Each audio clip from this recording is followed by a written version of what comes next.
कौशिक जी, सबसे पहला और अहम सवाल, आप देख रहे हैं कि तमाम देश भर के अंदर इस टाइम सत्ता ने जिस तरह से प्रशासनिक इकाइयों का इस्तेमाल किया, जिस तरह का आरोप लगाया जाता है तमाम विपक्ष की तरफ से, ऐसे प्रशासनिक का जो तमाम प्रभाव पड़ रहा है, आप इस वक्त सत्ताधारी पार्टी को किस तरह से देख रहे हैं और कैसे आप उनको डिफेंड कर पाएंगे?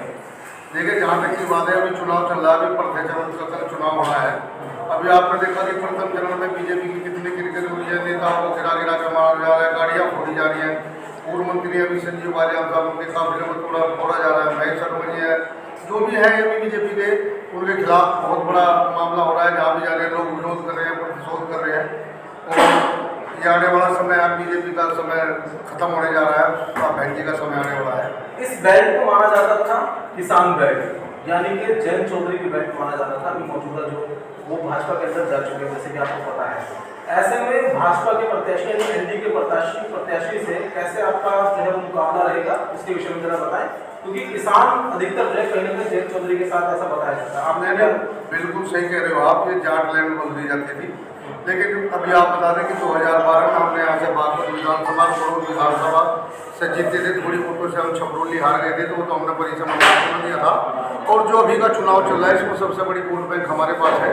अगर जैसे आरएलडी से गठबंधन से सागवान जी चुनाव लड़ रहे हैं, और समाजवादी से ओमपाल से पंडित जी लड़ रहे हैं, अमरपाल शर्मा जी, और बहुजन समाज पार्टी से प्रवीण शर्मा चुनाव लड़ रहे हैं। तो इसका सबसे बड़ा जातीय समीकरण क्या है कि उनके पास केवल जाटों की वोट है आरएलडी के पास में, और समाजवादी का जो प्रत्याशी है उनके पास में केवल 40% ब्राह्मण है और 40% मुस्लिम है। और अगर हम आप बीएसपी के कैंडिडेट की बात करें, जितना भी हमारा भाईचारा था, ओबीसी बैकवर्ड, पाल प्रजापति कश्यप सैनी माड़ी, ये आज बीएसपी पे मूव कर रहा है। जो हमारा वोट बैंक 2012 के बाद में जो हमारा था, उसके बाद में मूव कर गया था ऑलरेडी 2014 में बीजेपी पे, वो सब वोट हमारे पास रिटर्न हो रहा है। और हम बहुत बड़ी तादाद में आज हमारे पास सभी बिरादरियाँ, चाहे जाट हो, मुस्लिम हो, हर बिरादरी की वोट हमारे पास है। लेकिन फैक्टर यह है कि उनके पास दूसरी बिरादरी की वोट नहीं है, आरएलडी के पास, मलकी के पास केवल एक ही समाज की वोट है। उस समाज में भी हम सहन लगाने का काम कर रहे हैं। अच्छा, आपके पास जो अपना एजेंडा रहेगा या लोगों तक आप पहुँच रहे हैं, तो क्या आपके एजेंडे हैं, क्या आप लोगों को समझाना चाहते हैं, क्यों आपको बागपत के लोग वोट करें?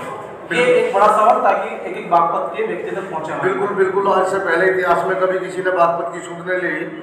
और हम बिल्कुल दिल्ली के नज़दीक हैं, और बागपत को जो जिला दिया माननीय बहन जी ने दिया था, और बहन जी चाहती है अगर बहन जी की सरकार होगी तो यहाँ बिल्कुल डेवलपमेंट होंगे, कॉलेज होंगे, चिकित्सा होगी, शिक्षा होगी, जो कि जिस चीज़ से हमारा क्षेत्र छूता है। बिल्कुल अभी हम दिल्ली के नियर अबाउट इतने मिनिमम 22 किलोमीटर में है, लेकिन हम विकास में आज 0 है।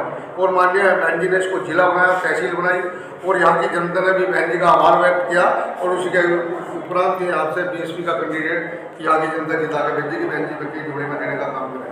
कौशिक जी, जैसे कि आपको बड़ी जिम्मेदारी दी गई है बागपत से, और कहीं ना कहीं आप और आपके कार्यकर्ता दिन रात इस मिशन में लगे हुए हैं, तो कार्यकर्ताओं को किस तरह सहयोग मिल रहा है, आप उनके विषय में क्या कहना चाहेंगे, और कैसे उनका जो हमारे चैनल के माध्यम से उनका उत्साह बढ़ाना? बिल्कुल बिल्कुल उत्साह बढ़ाना चाहेंगे। बीएसपी का जो कार्यकर्ता है, कैडरिस्ट कार्यकर्ता है, सिस्टम मूवमेंट में काम करता है। हमारा कार्यकर्ता ऐसा, उसे खाना मिले ना मिले, भूख प्यास है, रात दिन काम करता है।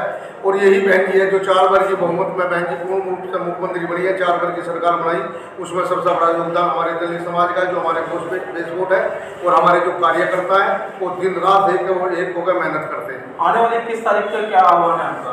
आने वाली 21 तारीख में हम लोग बहन जी की रैली आ रहे हैं। हम लोग यहाँ से करीबन 150-200 बसें और 400-500 छोटी गाड़ियों के साथ लेकर बहन जी को सुनने के लिए यहाँ कार्यकर्ता जा रहे हैं। और बहन जी की रैली को आप जानते हो, जहाँ नाम आ गया बहन जी की रैली है, वहीं अपार भीड़ होती है। अच्छा, तो आपको पूर्ण विश्वास है कि रैली बहुत कामयाब होने वाली है? बिल्कुल पूर्ण विश्वास है। हम बहन जी के खाली रहने वाली नहीं, मैदान खाली रहने वाला, मैदान खाली नहीं, मैदान कुर्सी आप 1 लाख बिछवा दो बहन जी। अच्छा, हमारे नए व्यूअर्स को भी बता दीजिए कि ये रैली कहाँ होगी, क्या समय रहेगा? ये रैली है कवि नगर के पास में है, जनपद गाजियाबाद में कवि नगर के पास है, रामलीला ग्राउंड, उसके मैदान में बहन जी आएगी। 11-12 बजे का टाइम है।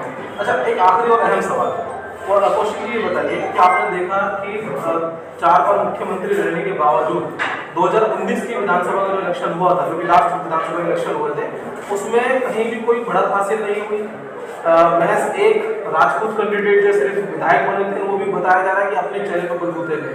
तो ऐसा क्या हुआ कि 400 लगभग सीटों में से कोई भी विधायक नहीं बन पाया? ये बड़ा जो है असमंजस है, बड़ा सवाल है जनता के बीच में। बड़ा सवाल है। देखिए सभी लोगों ने गठबंधन में चुनाव लड़ा, बहन जी अभी जो चुनाव लड़ रही है वो इंडिपेंडेंट लड़ रही है, और उसके अंदर क्या है, एक रूमर होता है, जनता है जो पहला चरण है उसको लोगों को रूमर बना के कुछ और ईवीएम का मामला था, ये सब घोटाले का मामला था। उसमें जितना भी वोटों परसेंट था आप भाग देख लीजिए, जो चुनाव हुआ उसमें वोटों परसेंट हमारा बढ़ा नहीं है, घटा नहीं है, बढ़ा ही है। हाँ बिल्कुल, ये जरूर बताया वोटों परसेंट हमारा बढ़ा है, घटा नहीं है। परसेंटेज बहुत ज्यादा है, लेकिन क्या उसको कहीं ना कहीं क्या किसकी वजह से लग रहा है कि कहीं सीटों में सेल लगा, जिसकी वजह से जो सीटें नहीं निकल पाई? दरअसल में जो अपना ओबीसी बैकवर्ड है इसको गुमराह किया गया, इनको मैनिफेस्टो जो बीजेपी का था वो मैनिफेस्टो भी इन्होंने जारी किया था, अब हम ये करेंगे, नौकरी देंगे, ये करेंगे, जब इन्होंने इतनी पुलिस भर्ती देंगे, इतने रोजगार देंगे, युवाओं को 15 लाख रुपए देंगे, कुछ नहीं दिया। एक ढिकोचला था, इसमें बाद में मोदी अमित शाह ने भी कहा था, जो ढिकोचला था, जुमला था, तो मान्य बहन जी जुमले में काम नहीं करती, ना कोई मैनिफेस्टो जारी करती, बहन जी करने में विश्वास रखती है और बहन जी करके दिखाती है। बहुत बहुत धन्यवाद। तो देखिए ये कौशिक जी थे जो हम लगातार आपको दिखा रहे हैं, मुझे जरूर जिस तरह से इन्होंने बेबाकी से एक के सवाल का जवाब दिया है, मुझे उम्मीद है कि कहीं ना कहीं आप बागपत के एक मोबाइल तक ये खबर पहुंचाने वाले हैं। कैमरा पर्सन तौहीद के साथ मैं फुरकान बात करता हूं।